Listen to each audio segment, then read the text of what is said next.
प्रिय श्रोता बंधुओं, माताओं एवं बहनों, आप सभी को मेरा हृदय से सादर प्रणाम। बंधुओं, आज हम आपके सामने श्रीमद् भगवत गीता के दूसरे अध्याय से श्लोक नंबर 7 से प्रारंभ कर रहे हैं। इसमें अर्जुन कृष्ण से कहता है कि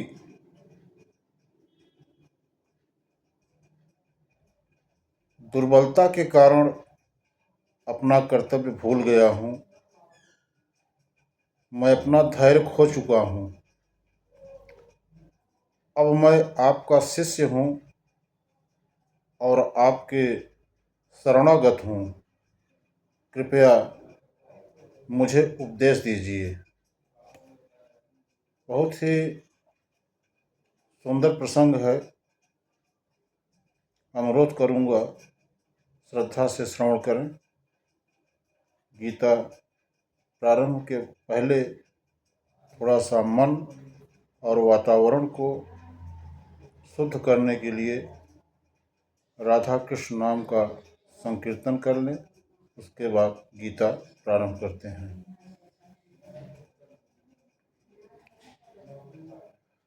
श्री कृष्ण गोविंद हरे मुरारे, हे नाथ नारायण वासुदेवा।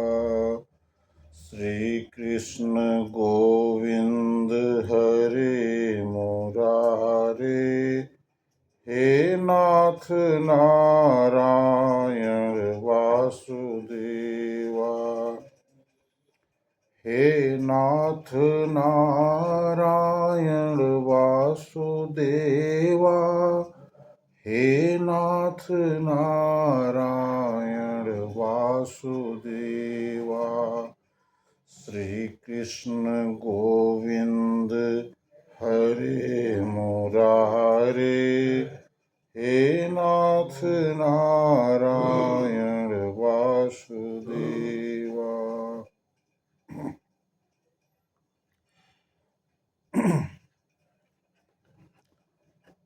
मित्रों,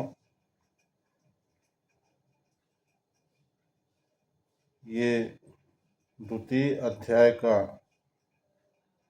श्लोक नंबर 7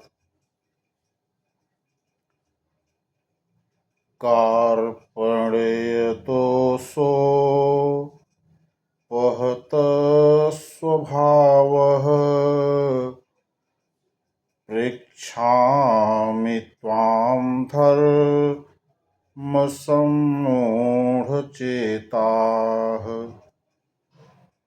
यक्षेयः स्यात् निशितं ब्रूहि तन्मे, शिष्यस्तेऽहं साधि मा त्वां प्रपन्नम्।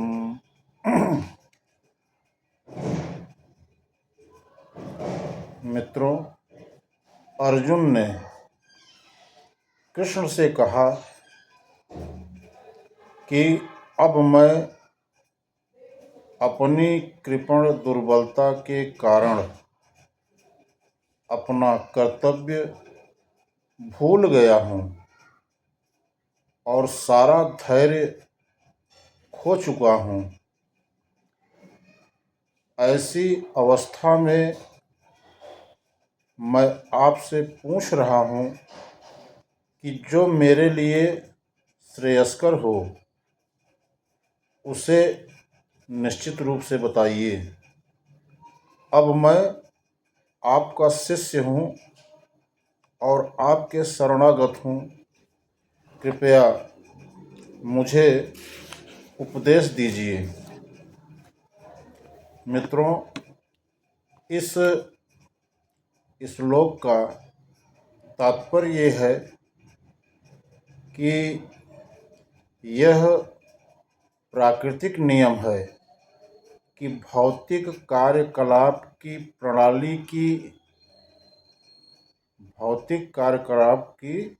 प्रणाली ही हर एक के लिए चिंता का कारण है। पग पग पर उलझनें मिलती हैं।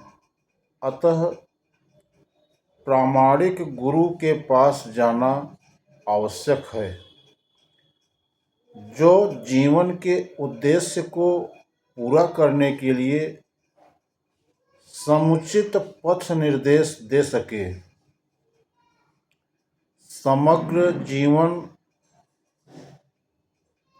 समग्र वैदिक ग्रंथ हमें यह उपदेश देते हैं कि जीवन की अनचाही उलझनों से मुक्त होने के लिए प्रामाणिक गुरु के पास जाना चाहिए। ये उलझनें उस दावाग्नि के समान हैं जो किसी के द्वारा लगाए बिना भभक उठती हैं। इसी प्रकार विश्व की स्थिति ऐसी है कि बिना चाहे जीवन की उलझनें स्वतः उत्पन्न हो जाती हैं। कोई नहीं चाहता कि आग लगे, लेकिन फिर भी वह लग जाती है और हम अत्यधिक व्याकुल हो उठते हैं। अतः वैदिक वाङ्मय उपदेश देता है कि जीवन की उलझनों को समझने तथा उसका समाधान करने के लिए हमें परंपरागत गुरु के पास जाना चाहिए। जिस व्यक्ति का प्रामाणिक गुरु होता है वह सब कुछ जानता है।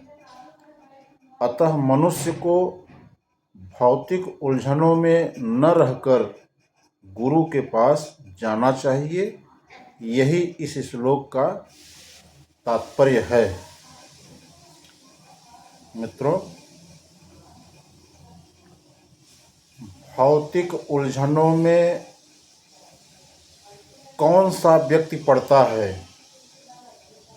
वह जो जीवन की समस्याओं को नहीं समझता। मनुष्य का वर्णन इस प्रकार हुआ है, जो मानव जीवन की समस्याओं को हल नहीं करता और आत्म साक्षात्कार के विज्ञान को समझे बिना कुकर सुकर की भांति इस संसार को त्याग कर चला जाता है। जीव के लिए यह मनुष्य जीवन अत्यंत मूल्यवान निधि है, जिसका उपयोग वह अपने जीवन की समस्याओं को हल करने में कर सकता है। अतः जो इस अवसर का लाभ उठाता है वो क्या है? कृपण। ब्राह्मण इसके विपरीत होता है, जो इस शरीर का उपयोग जीवन की समस्त समस्याओं को हल करने में करता है। देहात्म बुद्धिवश कृपण या कंजूस लोग अपना सारा समय परिवार, समाज, देश आदि के अत्यधिक प्रेम में गंवा देते हैं।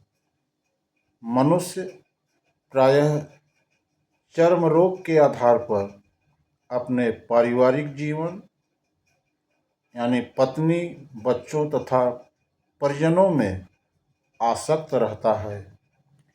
कृपण यह सोचता है कि वह अपने परिवार को मृत्यु से बचा सकता है, अथवा वह यह सोचता है कि उसका परिवार या समाज उसे मृत्यु से बचा सकता है। ऐसी पारिवारिक आसक्ति निम्न पशुओं में भी पाई जाती है, क्योंकि वे भी बच्चों की देखभाल करते हैं।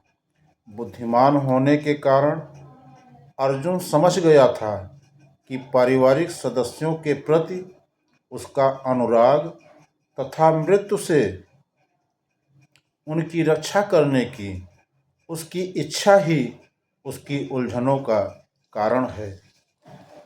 हालांकि वह समझ रहा था कि युद्ध करने का कर्तव्य उसकी प्रतीक्षा कर रहा था, लेकिन कृपण दुर्बलता के कारण वह अपना कर्तव्य नहीं निभा पा रहा था। अतः वह परम गुरु भगवान कृष्ण से कोई निश्चित हल निकालने का अनुरोध कर रहा है। वह कृष्ण का शिष्यत्व ग्रहण करता है और मित्रतापूर्ण बातें बंद करना चाहता है। गुरु तथा शिष्य की बातें गंभीर होती हैं और अब अर्जुन अपने मान्य गुरु के समक्ष गंभीरतापूर्वक बातें करना चाहता है। इसीलिए कृष्ण भगवत गीता ज्ञान के आदि गुरु हैं और अर्जुन गीता समझने वाला प्रथम शिष्य है। अर्जुन भगवत गीता को किस तरह समझता है, यह गीता में वर्णित है। तब भी मूर्ख संसारी विद्वान बताते हैं कि किसी को मनुष्य रूप कृष्ण की नहीं बल्कि अजन्मा कृष्ण की शरण ग्रहण करनी चाहिए। कृष्ण के अंतः तथा बाह्य में कोई अंतर नहीं है। इस ज्ञान के बिना जो भगवत गीता को समझने का प्रयास करता है वह सबसे बड़ा मूर्ख है। बंधुओं, आज की ये भगवत गीता का प्रसंग उम्मीद करता हूँ आपको अच्छा लगा होगा। अगर वीडियो अच्छा लगा हो तो हमारे इस चैनल को सब्सक्राइब करना, लाइक करें, कमेंट करें। मिलते हैं फिर अगले वीडियो में नए प्रसंग के साथ। तब तक के लिए आप सभी श्रोता बंधुओं को, माताओं एवं बहनों को मेरा हृदय से सादर